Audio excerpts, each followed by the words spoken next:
어제 말씀에 이어서 오늘 말씀을 본다면 21절에 예수님께서 이 말씀을 하시고 나서 심령이 괴롭다라고 표현을 하십니다. 그러면 앞에서 어떠한 말씀을 하셨는가는 어제 목사님께서 말씀을 다 해주셨고 20절 후반에 보시면 이런 말씀이 나옵니다. 내가 보낸 자를 영접하는 자는 나를 영접하는 것이요 나를 영접하는 자는 나를 보내신 이를 영접하는 것이다 라고 말씀을 하십니다. 예수님께서 오늘 내용과 연관지어 본다면 마음이 심령이 괴로워하신 이유는 20절과 연결해서 본다면 유다가 결국에는 예수님을 팔 자로 예수님은 이미 앞에서 본다면 이미 알고 계셨습니다. 그리고 유다는 총 세 군데 앞에서 두 군데에 걸쳐서 유다는 이미 예수님을 팔려고 마음을 먹었다라는 표현이 그런 뉘앙스가 두 번 정도 더 나옵니다. 그러면 유다는 이미 그 전부터 자기가 예수님을 팔 것으로 준비를 했던 것이고 예수님께서도 유다가 그러한 마음을 가진 걸로 다 알고 계셨겠죠.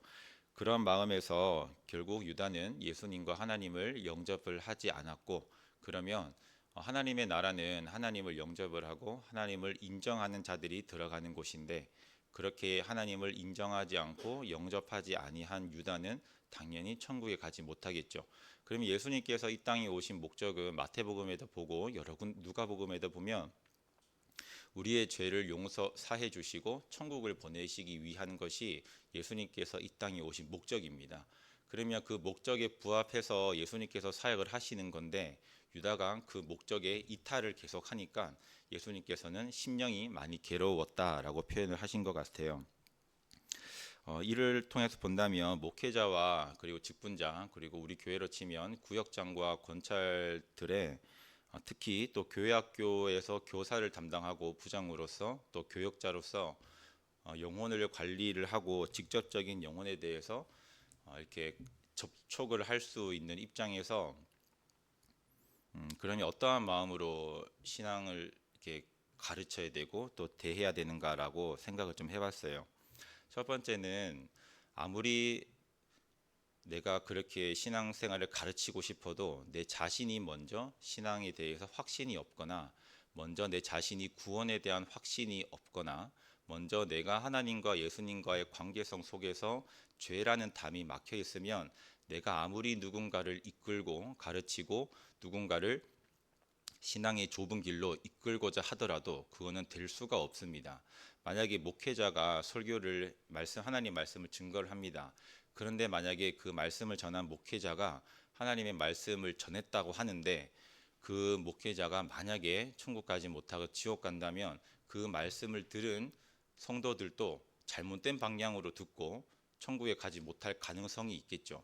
그렇기 때문에 예수님께서도 여러 가지로 목자에 대해서도 비유를 말씀하시면서 선한 목자여야 된다. 사꾼이 아니라 선한 목자여야 되고 양을 위해서 목숨을 내바칠 수 있는 그런 목자가 되는 것이 진짜 목자다라고 말씀을 하신 것만큼 그만큼 영혼 관리자들은 자기 영혼에 대해서 먼저 확신을 가져야 되고 먼저 자신의 영혼이 구원에 대해서 구원을 받을 만한 믿음을 가진 상태여야 됩니다. 그 다음에 내가 맡은 영혼들에 대해서 생각을 할 수가 있겠죠. 내가 맡은 영혼들이 교회는 나오지만 예배는 드리지만 또 꼬박꼬박 11조와 헌금은 하지만 그 신앙생활 가운데에서 하나님을 사랑하고 이웃을 사랑한다라는 가장 근본적인 그런 내용이 없다라면 행위에 불과한 것이고 그 행위는 하나님께서는 원하시지 않는 것이죠. 하나님께서는 이 교회나 이 교회를 운영하는 헌금에 대해서 이렇게 부풀리지 못하시거나 혹은 부흥을 못 시키셔서 하나님께서 가만히 계시는 게 아닙니다. 하나님께서 원하시는 것은 우리의 진짜 내면의 부흥이지 겉이 화려한 부흥을 원하시는 것은 아니잖아요. 그렇게 한다면 내가 맡은 영혼들이 저렇게 살면 안 되는데 라는 마음과 내가 맡은 영혼들이 하나님 앞에 저 죄를 빨리 회개해야 되는데 라는 그러한 마음을 가지지 않는다라면 우리의 직분에 대해서 다시 한번 생각을 해볼 필요가 있습니다. 그런데 그러면 제가 또 이 생각을 해봤어요. 성경에 보니까 항상 기뻐하라라고 나오는데 그러면 이렇게 심령이 괴로워하는 게 이게 이 충돌이 되지 않을까 잠깐 생각을 해봤는데 충돌이 안 되는 것 같아요. 당연히 이러한 고민은 필요한 고민이고 이러한 심령의 괴로움은 당연히 필요하다고 다윗도 시편에 보면 여러 가지의 표현으로 자기 영혼에 대해서 괴로움을 표현을 했죠. 자기가 죄를 지은 것에 대해서 많이 괴로워하고 특히 드러나 있는 죄가 있죠. 바세바와의 사건 속에서 다윗은 심령이 많이 괴로워서 자기가 눈물을 흘림으로 말미암아 침상이 뜰 정도로 내가 하나님 앞에 회개했다. 얼마나 마음이 비통했겠어요. 그러한 마음을 표현을 했고 사도 바울도 이에 대해서 표현을 하면서 계속 너의 영혼에 대해서 계속 고민을 하고 점검을 해라라고 말합니다. 우리 한번 찾아볼까요? 고린도 후서입니다. 고린도 후서 7장 한번 찾아보겠습니다.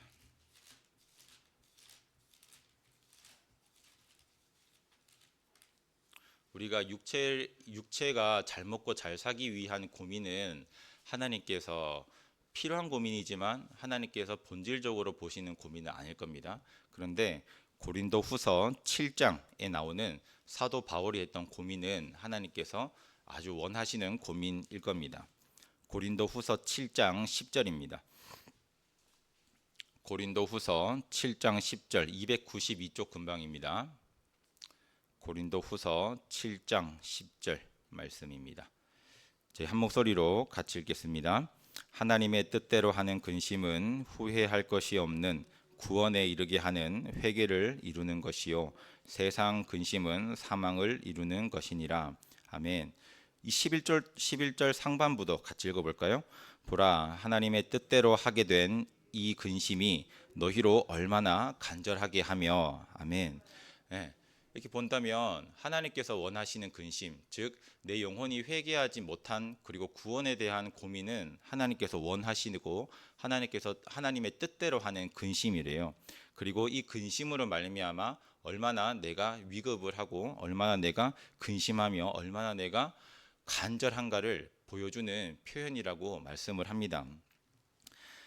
제자들은 이러한 21절의 말씀을 듣고 나서 누가 너희 중에 나를 하나가 팔리라 라고 말씀을 한 이 말씀을 듣고 나서 제자들이 서로를 보면서 누구에게 대하여 말씀하시는지 서로 의심을 합니다. 그런데 그때 23절에 보시면 제자 중 하나인 요한을 얘기하는 거예요. 사랑하시는 제자가 요한이 예수님의 품에 의지하여 살짝 기대어 누웠다라고 표현을 해요. 24절에 시몬 베드로가 도대체 이 누구를 통해서 말씀하시는가 예수님한테 묻고 싶었지만 요한에게 예수님 곁에 기대어 있던 요한에게 베드로가 살짝 눈치를 줍니다. 야, 네가 물어봐 뭐 이런 식으로 눈치를 좀 줬어요. 그래서 25절에 그가 예수의 가슴에 그대로 의지하여서 묻습니다. 예수님 누굽니까? 누가 예수님을 팔자입니까? 우리들 중에서 누가 예수님 팔자입니까? 라고 이렇게 묻는 거예요. 예수님께서 대답을 하십니다. 내가 떡 한 조각을 적셔다가 주는 그 사람이 나를 팔자다라고 있는 그대로 어떻게 보면 정말 대놓고 표현을 하신 거예요. 그런데 26절 중반에 보시면 한 조각을 적셔서 누구한테 주시냐면 가룟 시몬의 아들 유다에게 예수님께서 직접 건네주셨습니다. 그 말의 뜻은 이 떡을 받은 유다가 나를 팔자야라고 예수님께서 말씀을 하신 거고 직접적으로 깨달으라고 표현을 하신 거죠. 27절에 보시면 조각을 받은 후에 요한은 사탄이 그 속에 마음에 들어가서 결국 자기가 하는 일을 계획을 돌이키지 않고 그대로 진행을 하죠. 그리고 예수님께서도 네가 하는 일을 속히 하라라고 말씀을 하십니다. 그런데 이 말씀을 유다만 들은 게 아니고 그 옆에 있던 제자들도 다 들었어요. 다 들었는데도 28절에 이 말씀이 무슨 뜻으로 하셨는지 그 앉은 자 중에서 아무도 아는 자가 없었대요. 즉 예수님께서는 말씀을 하셨지만 아무도 그 뜻에 대해서 이해를 하거나 그 뜻을 이해하고 행동을 돌이키려고 하지 않았다는 거죠. 그래서 어떻게 생각을 하냐면 29절에 유다가 돈을 맡았기 때문에 명절에 우리가 필요한 물건을 사라고 하시는가? 아니면 가난한 자들에게 구제를 하라고 하시는가라고 다른 생각을 하게 되는 거예요. 그리고 30절에 유다가 그 떡 조각을 받고 나서 나갔는데 밤이었다라고 표현을 하면서 오늘 본문은 마무리가 되고 있습니다. 제자들은 22절과 28절에 보시면 제자들이 서로를 보면서 누구에게 대하여 말씀하시는지 서로 의심을 하는 거고, 28절에 보시면 이 말씀은 도대체 어떤 뜻인가 내가 깨닫지 못하는 그런 상황이 발생을 합니다. 성경은, 우리가 가지고 있는 성경은 나를 바라보는 거울입니다. 성경의 여러 가지의 사건과 여러 가지의 사건에 대한 결과로 말미암아 하나님께서는 이렇게 글로 쓰이게 하신 것도, 하나님께서는 이 성경을 읽고 또 듣고 봄으로 말미암아 어떠한 사건의 결과는 이렇구나라는 것을 깨닫고 내가 그 사건이 맞이했을 때 이러한 결과로 되지 않기 위하여 어떻게 행동해야겠구나, 어떠한 마음을 가져야겠구나라고 깨닫게 하시는 것이 성경을 주시는 목적이기도 합니다. 우리 한 군데 더 찾아볼까요? 유다서 한번 찾아볼까요? 유다서, 신약 성경 저 뒤에 있죠. 요한계시록 앞에 있는 유다서 1장, 유다서 한 장밖에 없죠. 유다서입니다. 유다서에 보면, 유다서 7절에 보시면 이런 내용이 나옵니다. 성경에 사건이 있는데 그 사건이 내가 어떻게 바라봐야 되는가. 신약 성경으로 하면 한 396쪽, 5쪽 근방이 되겠네요. 395쪽이나 6쪽 근방에 보면 유다서가 있습니다. 유다서 요한 1, 2, 3서 뒤에 있어요.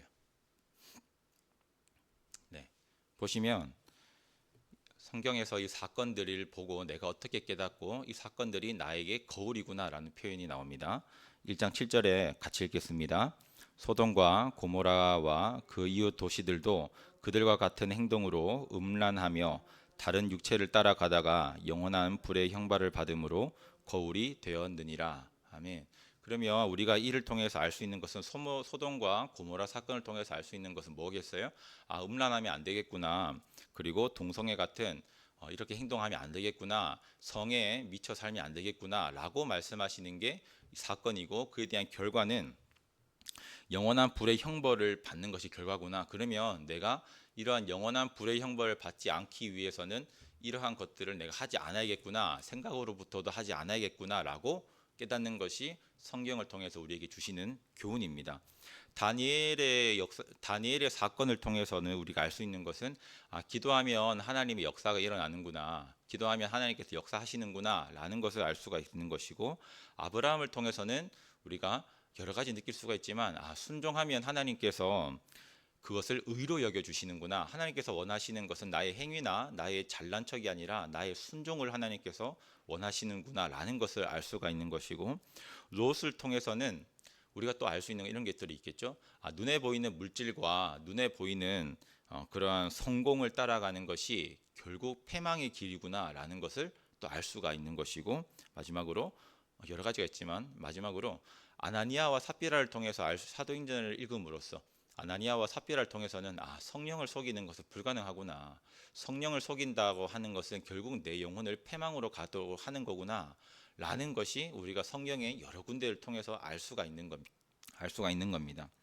그래서 성경은 지금 또 나에게 읽고 듣고 깨달으라고 말씀을 하고 계시고, 또 그 가운데에서 너가 영혼을 살기 위해서는 네가 너의 영혼을 죽이는 그 죄라는 것을 찾아서 죄를 회개하는 것이 성경을 통해서 네가 깨달아야 되는 거야 라고 말씀을 하시는 겁니다. 그런데 그러면 그 성경을 가르치는 교회와 설교를 풀어서 말하는 설교는, 말씀을 풀어서 하는 그 설교는 당연히 죄와 회개와 구원과 부활에 대한 내용이 담겨 있는 것이 마땅하겠죠. 그러면 교회에 대한 존재 목적과 성경에 대한 존재 목적 또한 명확하게 우리가 알 수가 있겠죠. 그래서 성경을 깨닫는 데는, 마지막 정리하면 성경을 깨닫는 데는 두 가지의 방향이 있어요. 첫 번째는 육의 방향이 있고, 두 번째는 영의 방향이 있습니다. 육의 방향으로 깨닫는 것은 육체 중심으로 깨닫는 것이고, 영의 방향으로 깨닫는 것은 내 영혼에 대한 중심으로 깨닫는 것이에요. 예를 들어 볼까요? 하나님께서 11조를 하라고 말씀하셨어요. 11조는 큰 돈이죠. 금액으로만 따지면 엄청 큰 돈이죠. 근데 그 11육의 관점으로 본다면 그 11조를 이게 이 큰 돈이면 내가 여러 가지 일을 할 수가 있고 내가 일을 처리할 수 있는 게 많은데 한 번쯤은 빼먹어도 괜찮지 않을까? 한 번쯤은 그냥 살짝 줄여서 하는 것도 괜찮지 않을까라는 여러 가지의 생각은 육에 대한 관점입니다. 내 육신을 중심으로 돌아가는 거죠. 그러나 이 11조를 드림으로 말미암아 나와 하나님과의 신앙, 물질적인 신앙 고백을 하도록 깨닫게 하는 것은 영에 대한 관점입니다. 주의를 온전하게 지켜라라는 하나님의 말씀이 있습니다. 근데 그 말씀을 여러 가지의 상황과 여러 가지의 뭐 상황이 정말 다 많죠.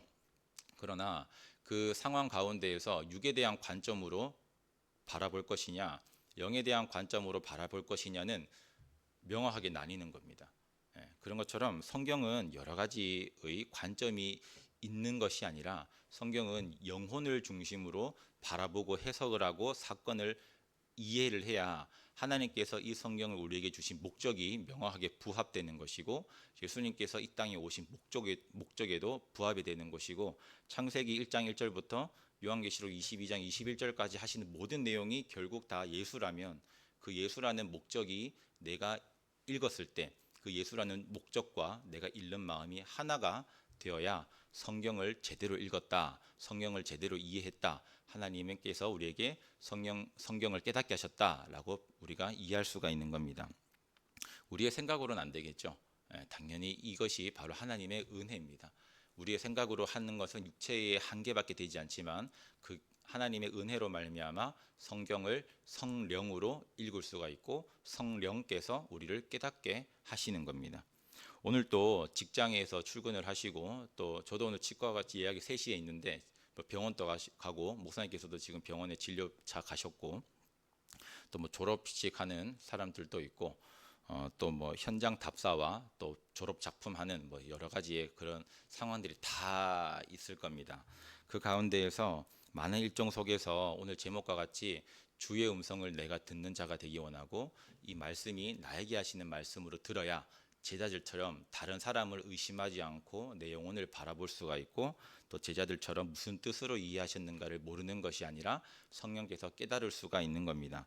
그래서 오늘 또 하루를 기도하시면서 성령 하나님께서 나에게 들을 귀를 주셔서 듣고 깨닫는 하루가 되게 해달라고, 혹시 내가 깨닫지 못해서 죄를 지은 것이 있다면 오늘 하루를 마감하기 전에 그 순간이라도 꼭 회개함으로 말미암아 구원에 이르는, 회개를 함으로 말미암아 내 영혼이 구원의 길을 걸어가는 좁은 길을 가는 우리 모두가 되었으면 좋겠습니다. 네.